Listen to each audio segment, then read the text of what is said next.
رہنے کی اجازت دیتے ہیں۔ حضرت خضر علیہ السلام نے قبول فرمائی، لیکن شرائط لگائے ہیں۔ ٹھیک ہے بھائی، جو دیکھنا سوال نہ کرنا، جو بھی دیکھنا سوال نہ کرنا، خاموش ہونا۔ حضرت خضر علیہ السلام نے یہ بات کہی تو حضرت موسیٰ علیہ السلام نے قبول کر لی۔ وہ جانتے تھے اللہ کا نیک بندہ کوئی غلط تو کرے گا نہیں، تو قبول کر لی۔ ٹھیک ہے، ساتھ رکھیے، اپنے ساتھ رہنے دیجیے، سوال نہیں کروں۔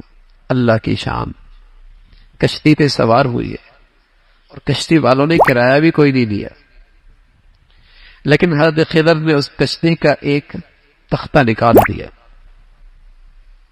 ایک تختہ نکال دیا۔ اب موسیٰ علیہ السلام سے خاموشی کہاں برداشت ہو؟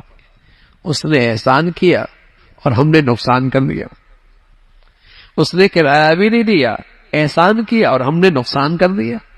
بول پڑے، یہ کیا کیا ہے؟ کہا نہیں تھا نہیں بولنا، کہا معاف کر دو، اب نہیں کروں۔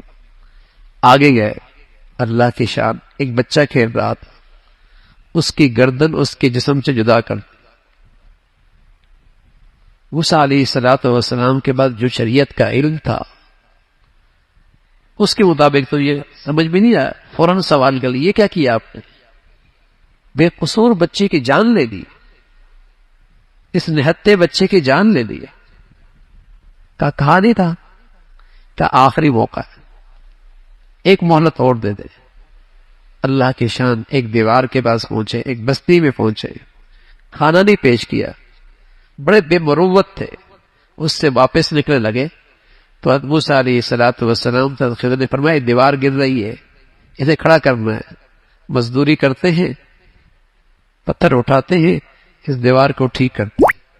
حضرت موسیٰ علیہ السلام پھر بول پڑے، یہ کیا اتنے بے مروت، اور پھر ان کے ساتھ احسان۔ فرمایا ھذا فراق بینی و بینک، اب تمہارا ہمارا جدائی۔ لیکن جانے سے پہلے آپ کو یہ بھی بتا دوں کہ ان تینوں کی وجوہات کیا تھی۔ جہاں تک وہ کشتی کا معاملہ تھا، حضرت خضر کے پاس وہ علم تھا جو فرشتوں کے پاس تھا، تکوینی علم تھا، تکوینی علم تھا۔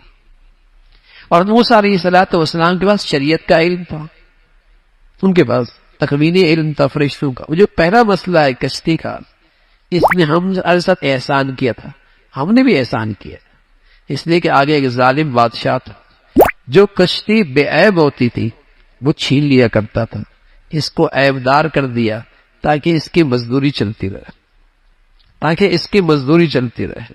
وہ بچہ وہ ماں باپ کے لیے فتنہ بننے والا تھا اور ان کے ایمان کے لیے خطرہ بننے والا تھا۔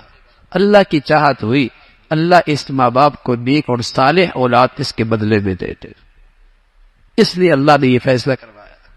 جہاں تک تیسری بات ہے دیوار کھڑی کر دی، اس دیوار کے نیچے یتیم بچوں کا خزانہ تھا، گر جاتی لوگ مال لوٹ لیتے، جوان ہو گئے اپنی مال کی حفاظت کر لیں گے۔ اللہ کی طرف سے حکم آیا ان کی حفاظت کر لو۔ ان بچوں کے کیا خوبی ہے؟ یتیم تو دنیا میں اور بھی بہت تھے۔ جواب دیا کان ابوہما صالحا، ان کے ماں باپ بڑے نیک تھے، ان کے ماں باپ نیک تھے۔ تو یہ واقعہ، یہ 3 واقعے ہیں، لیکن بہت کچھ آپ کو سمجھ میں سبق ملا ہم سب کے لیے کہ بس اوقات ظاہر کچھ اور ہوتا ہے لیکن اس کے پیچھے اللہ کی حکمت مصلحتیں کچھ اور ہوتی۔ ظاہر ہم کچھ اور دیکھتے ہیں لیکن اس کے پیچھے جو اللہ کا نظام چل رہا ہوتا ہے اس میں بڑی حکمتیں اور مصلحتیں ہوتی ہیں۔ اور ساتھ یہ بھی بتا دیا کہ اگر ماں باپ نیک ہو تو اللہ ان کی اولاد کے رزق کا انتظام ماں باپ کی نیکی کی برکت سے ان کے مرنے کے بعد بھی اس کا انتظام کر لیتے ہیں۔ ماں باپ کی نیکی کا اثر اولاد تک جاتا ہے۔ نیک تھے نا، اللہ نے نبیوں کے ذریعے ان بچوں کی خدمت کروائی، اس کے اثرات اللہ ان کے رزق کا انتظام فرماتے ہیں۔ اللہ رب العزت عمل کی توفیق نصیب فرمائے۔